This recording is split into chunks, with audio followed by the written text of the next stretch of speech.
Boss, may question ako. Bakit kailangan pa ng ganto? Bakit hindi na lang... Kasi may mga nakikita ako yung... Pwede naman yung ganyan eh. Yung dalawang isi-split niya directly. Oo. Bakit kailangan Y-split. Oo. Bakit kailangan ng ganto pa? Pwede naman ganyan lang. Oo. Anong... Eto kasi gumagana siya, okay? So noon pa man gumagana, pero ang problema kasi dyan, pagka na-split yung signal, example sa microphone. So nangyari, humihina yung signal kasi from isang input, ma-split siya ng dalawa. Nahati. Oo, nahati yung signal. Nade-degrade yung signal. Ito, hindi kailangan ng power to? Hindi na to kailangan ng power? Hindi. Na isi-split niya ng walang... Eto, passive splitter siya. So sa loob niyan, meron niyang transformer sa loob. So pag input dito, yung dalawa sa likod, isolated yun.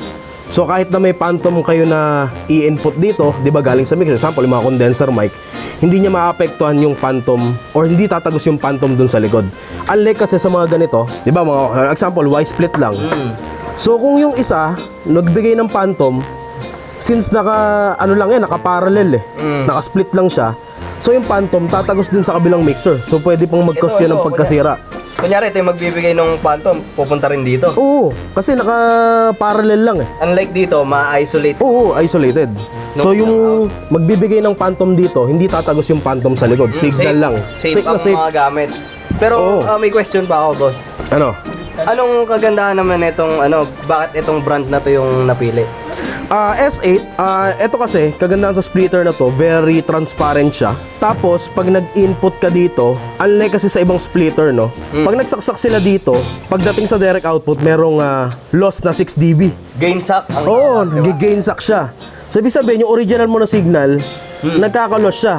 6 dB dito, may iba pang splitter na yung output sa likod, 21 dB yung loss. Grabe. So, Sobrang laki. Parang na ganito. Actually, mas worse pa nga Gain, kasi parang gain suck din siya di ba? Oo, nababago So, nag-iiba yung unlike pag naka-direct ka na isa lang, 'di ba? Direct 'yon, walang loss. Pag nag-split ka, since na-split yung signal, maghahati ng dalawa 'yon. So, kagandahan dito sa mga splitter na ganito, especially dito sa Art S8, sobrang transparent niya. Pag nag-input ka dito, paglabas niya dito parang less than 1 dB lang no? So, hindi siya ramdam, no? Even sa likod, less than 1 dB or minsan hindi pa nga mapapansin. So, parang walang nangyari dun sa signal mo. So, pag nag-split siya, parang literal na nagkaroon ka ng kopya. Oo. Nung isa na to, magiging 3 siya. Na-duplicate yung channel. Oo, di ba? So, yun nga, kaya sobrang importante na naka-splitter na ganito. Instead na gumagamit tayo ng mga Y cable lang. I mean, gumagana siya kung pag-uubrahin nyo lang. Pero if gusto nyong mag-split in a right way, S8 3-way. Oo.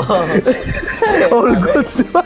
Pero may tanong pa ako. Ano ba? Kasi, bakit hindi na lang sa iisang mixer kumuha ng aux? Monitor mix. Monitor mix. Bakit? Kasi may 32 channels na tayo dun sa kabila. Oo. Ba't hindi na lang tayo dun kumuha ng monitor channels?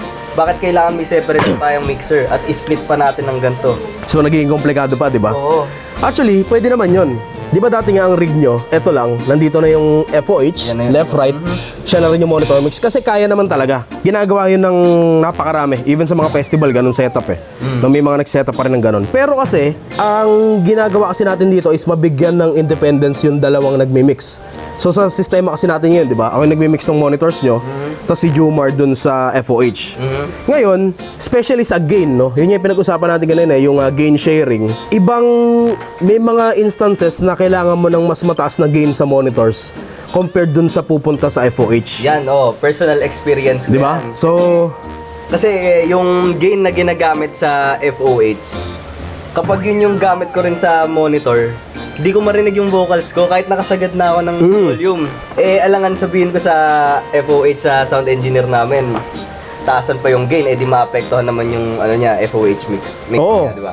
yun yung iniwasan natin dun. So, kaya ginagawan dalawa. Again, pwede na isang console, pero dahil nga meron tayong privilege, no, dalawa yung gamitin para mas mapadali yung setup, para kung ano yung kailangan yung mix sa monitor, mabibigay, kung ano yung gain na kailangan, tapos kung ano man yung gain na kailangan dun sa FOH sa likod, mabibigay din.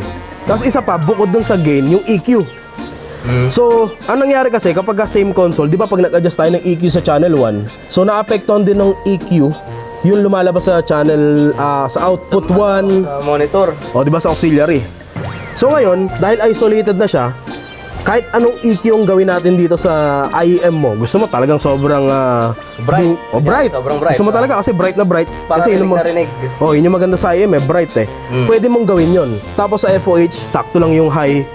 So, hindi maapektuhan anong gagawin ng EQ change dun sa monitor mix natin, yung lalabas dun sa house. Tama. Yun yung kagandahan dun. So, kung gusto mong flat lang yun sa'yo, pero sa FOH, kailangan i-boost.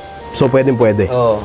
Ang ano ko lang dito, medyo limited siya sa ano eh, sa etong mixer na to Medyo limited siya sa routing, ganun. So, yun pa yung isa, no? So, dahil naging dalawa na yung console natin, ito pa yung IEM, sa likod yung front of house. So, pwede tayo mag-advance sa routing dun sa likod, tapos dito mariretain pa rin yung routing dito. So, yung pa isa, yung mga routing na ganun, hindi ma-affect, ano man yung gawin sa FOH, hindi marereset yun dito. Ano man yung gawin na routing dito, hindi marereset yung sa FOH. So, talagang totally independent yung system nilang dalawa. So, yun yung kagandahan doon. Alright.